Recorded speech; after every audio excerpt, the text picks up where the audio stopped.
Kasihan pasca tersandung kasus chat asusila, Rizik ditinggalkan Anies dan Prabowo. Prabowo sudah mendeklarasikan dirinya sebagai capres pada tanggal 12 Agustus 2022 lalu. Dan mayoritas kader Gerindra setuju akan hal itu. Plus, kalau koalisi Gerindra dan PKB bertahan hingga pemilu 2024 mendatang, maka sudah memenuhi syarat untuk dia sah sebagai capres. Hanya saja konsekuensi yang jadi cawapres mesti Caimin, si politisi yang kurang laku, yang memiliki elektabilitas hanya 0,5% doang. Nah, karena Prabowo ini tidak hanya sekedar mau jadi capres, tapi juga pengen terpilih jadi presiden. Tentu dia butuh dukungan dari mayoritas masyarakat Indonesia, minimal 50% plus 1. Untuk itu, pada awal Mei 2022 lalu, ia bertandang ke Ponpes Tebu Ireng, Jombang, yang pesantren itu didirikan oleh Kiai Hasyim Asy'ari, tokoh pendiri NU sekaligus kakek Presiden RI keempat Gus Dur. Kemudian, pada tanggal 15 Juli 2022, Prabowo juga bertemu dengan emak-emak Fatayat NU. Tidak lupa pula, Menteri Pertahanan itu mengatakan, Gerindra sangat cocok dengan NU, lantaran selama ini, ormas Islam terbesar di dunia tersebut sangat berpegang teguh pada nilai-nilai kebangsaan. Dan sudah ada beritanya, Prabowo juga bakal sowan ke Ketua Umum PBNU, Gus Yahya, serta Rais Aam PBNU, Kiai Haji Miftahul Ahyar. Jadi fix, saat ini Prab sedang berusaha mendapatkan dukungan dari kalangan Nahdliyin. Lantas, apa bedanya dengan Pilpres 2019 lalu? Kala itu dia justru merapat ke ormas intoleran FPI. Bahkan karena begitu butuhnya Prabowo sama suara FPI, sampai-sampai ia menjanjikan akan menyebut Rizik menggunakan pesawat pribadi ke Arab Saudi sana. Dan Jan Kopassus itu pun bela-belain jauh-jauh datang ke Arab Saudi bersama Amin Rais dan Sohibul Iman untuk menemui Rizik dalam rangka mengemis dukungan. Kasihan sebenarnya. Dia ketua umum partai terbesar kedua di Indonesia, mantan menantu penguasa Orba, Soeharto, yang pernah berkuasa selama 32 tahun di negeri ini. Bapaknya, Profesor Dr. Sumitro Tjotjo Hadikusumo, serta kakeknya, Margono Tjotjo Hadikusumo, merupakan orang terpandang. Si dia malah ngemis dukungan sama pelaku chat asusila yang tidak bertanggung jawab, Rizik Syihab. Terakhir, masih kalah pula sama Jokowi yang dimusuhi oleh FPI. Itulah resiko kalah terlalu nafsu berkuasa.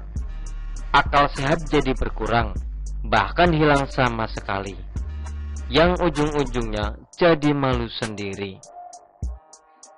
Tapi itu dulu, saat Prabowo masih polos-polosnya.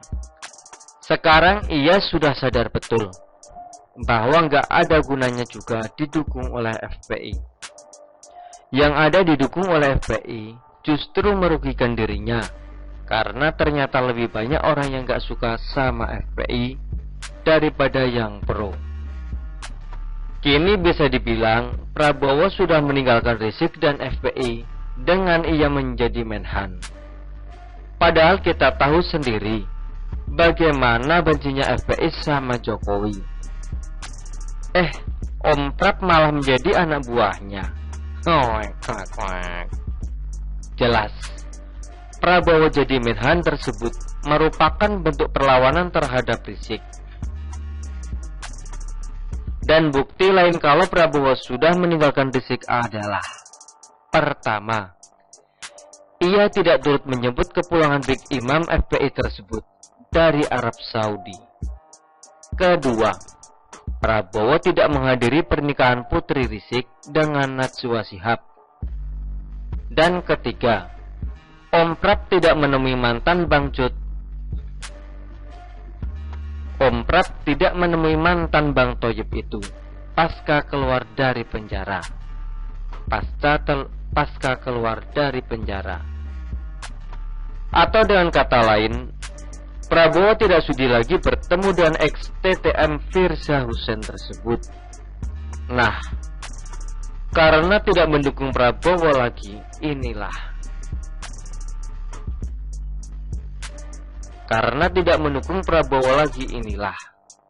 Laskar Kadrun 212 sekarang meraih mendukung Anies. Bahkan salah seorang kadrun, Novel Bamukmin, saking pedenya merasa dekat dengan Anies, sampai-sampai mengatakan siap menjadi cawapres mantan Mendikbud itu. Ia pun mengklaim didukung oleh 130 juta rakyat Indonesia jika berpasangan dengan Anies. Asik. Hehehe. Ngeri sama Om Novel ini. Kalau sudah ngibul, gak tanggung-tanggung. Jokowi saja yang jelas-jelas petahana yang kepuasan masyarakat terhadap kinerjanya cukup tinggi, hanya mendapatkan 85,6 juta suara. Bagaimana mungkin Novel Bamukmin mau mendapatkan 130 juta suara? Kadrun mah jumlahnya paling cuma 500 doang. Itu pun belum tentu semuanya memilih Novel.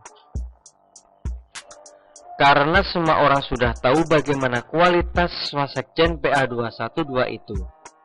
Jenggot doang yang lebat, tapi isi kepalanya nggak ada. Dan mungkin tanpa Rizik serta Kadrun sadari, Anies sekarang sebenarnya risih didukung oleh mereka. Pasalnya, ia kini dicap sebagai pendukung gerakan radikal. Jelas itu merugikan Anies. Karena ia butuh dukungan dari banyak kalangan, termasuk dari kelompok minoritas, serta kelompok masyarakat yang tidak suka dengan keberadaan FPI. Terbukti, ia tidak menghadiri perayaan 411. Dan tidak hanya sekali, tapi 2 kali. Anies tidak hadir di reuni 212. Sampai-sampai ia dituduh oleh Egi Sujana sudah melupakan PA212. Kemudian, berbeda dengan sebelumnya yang sowan ke Rizik, pasca pentolan FPI itu pulang ke tanah air. Tidak sekalipun Wan Anies menemuinya. Bahkan saat Putri Rizik, Najwa Shihab menikah, Anies tidak menampakkan batang hidungnya. Begitupun saat Rizik keluar dari penjara, mantan rektor Universitas Paramadina itu sama sekali tidak menjenguknya. Kasihan, habis manis sepah dibuang.